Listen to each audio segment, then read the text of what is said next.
Hello friends, welcome to UK Dreamers. This is Aman. Welcome to the channel, and today's video we would be discussing about a recent article that was published in the British Medical Journal, which stated that the trusts were using international medical graduates as cheap labours. Yeah, it's a little bit too much, isn't it? Calling foreign medical graduates cheap labour in general. So the reason I wanted to make this video is to clarify a few things, because I came to this country through a sponsorship pathway.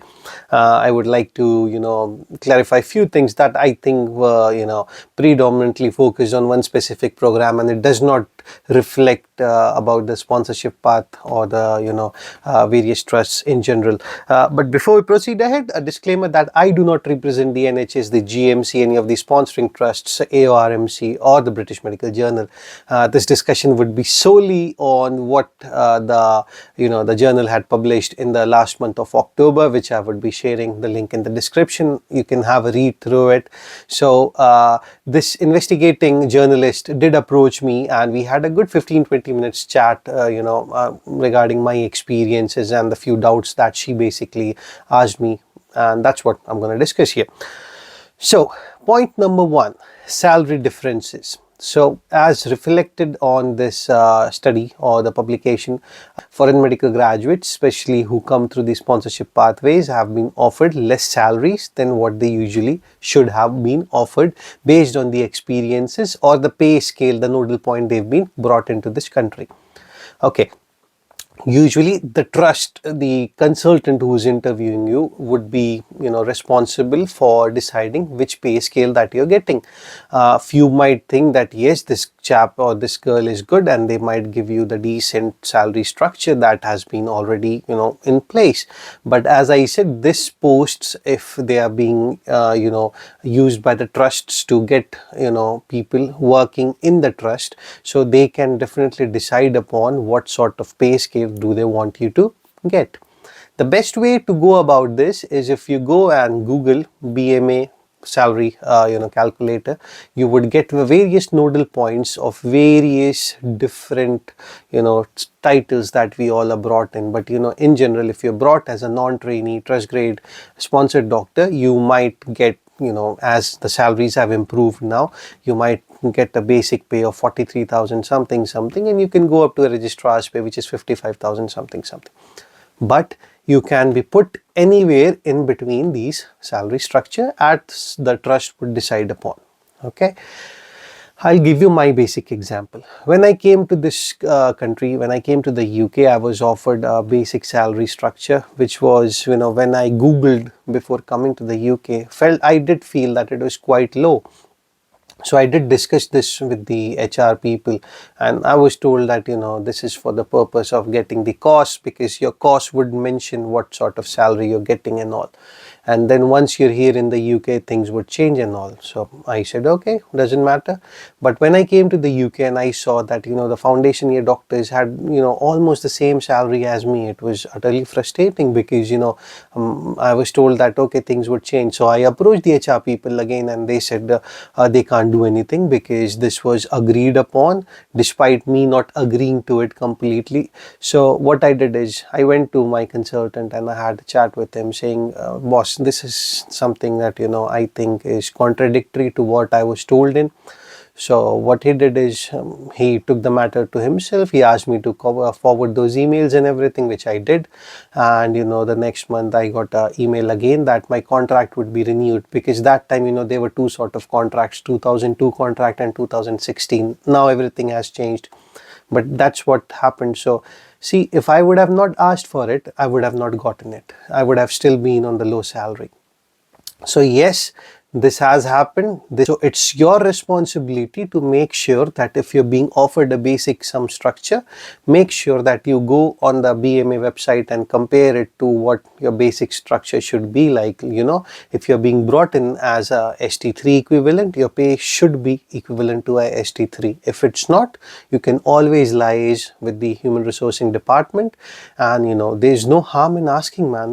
If you're not going to ask it, you are not going to get it. Take that for granted. Okay.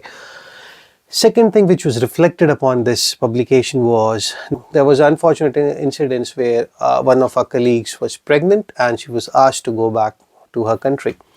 See, I don't know what's the exact truth about this, but what's my understanding is basically when you're coming to the UK through the MTI or the sponsorship pathway, if you're on a tier 5 visa, which is very selective for 24 months, if you're getting pregnant here, that takes the time of those 24 months clock. So, you won't be able to utilize it. Yes, you would be having good time being a mother, but the main thing that you came to the UK for, utilizing that period to learn about the NHS, work in the NHS, that won't be getting done. So I think if that was the reason, I don't know, it's just a basic thing to all the female colleagues who might have this. But on the contrary, like I've also seen people who've come to the UK, they've been granted leaves being a mother or something. A very interesting fact I'll add to this is, I know one of my colleagues, he's also a foreign graduate. So I was working with him like couple of, I would say, a year before or something. So then he comes to me and he says that, bro, can you please take over these bays for me? And I'm like, oh, what's happening? He's like, oh, I have to go to one of the, I have to go see something. And I'm like, speak clearly, bro, what do you want? He's like, my wife is in labor, so I think I should go there. And I was like baffled, like, what? And I'm like, have you informed anyone? And he's like, no, I didn't, because he had just been in the UK for 4 to 5 months or something. So he did not tell anyone. And now, suddenly he's bombarded. So I took him to the consultant and said, boss, he's going to be a father. And the consultant was like, oh, seriously? Okay, please go. Doesn't matter. You need to inform the medical staffing and something. So he did inform the medical staffing. But see, understand from the medical staffing's perspective, you knew that something's going to happen. You could have informed them well in advance, so you would have gotten your leaves well in advance. So now what happened is, this chap did apply for it, but he was told, like, for the next 3-4 days they're extremely short staffed because he didn't tell them before.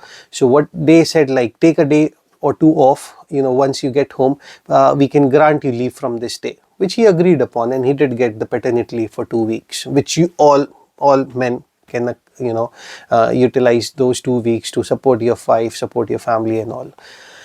But the whole sole take home point on this thing is, if you know that those things are needed, you need to tell them well in advance, not a day before, not on the day. Okay, if that's happening, yes, you might not be given the leaves, and it does not reflect good on you, and then things don't get well as you want them to.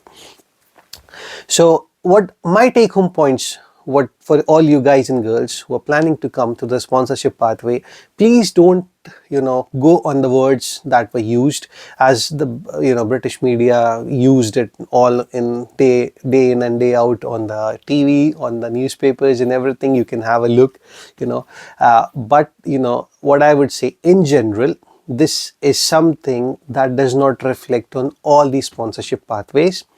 As you say, there were few trusts that were involved in this, few sponsorship pathways that were involved in this, but in general, I won't say that it reflects all the sponsorship schemes or the sponsoring bodies.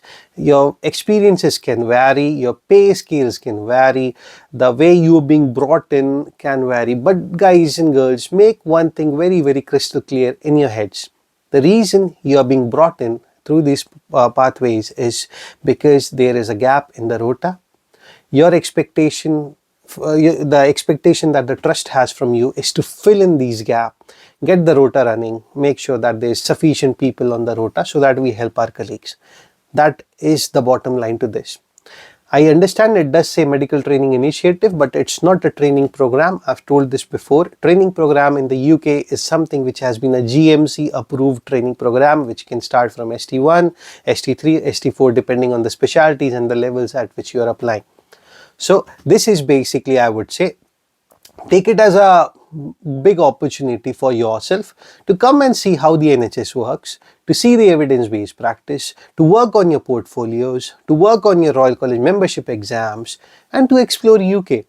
I think if you come with this mindset that you want to build up your portfolio, get your exams sorted, and then think whether you want to, if there are opportunities for you to stay in the UK, or you want to go back to your home countries and, give services there. It's entirely your call.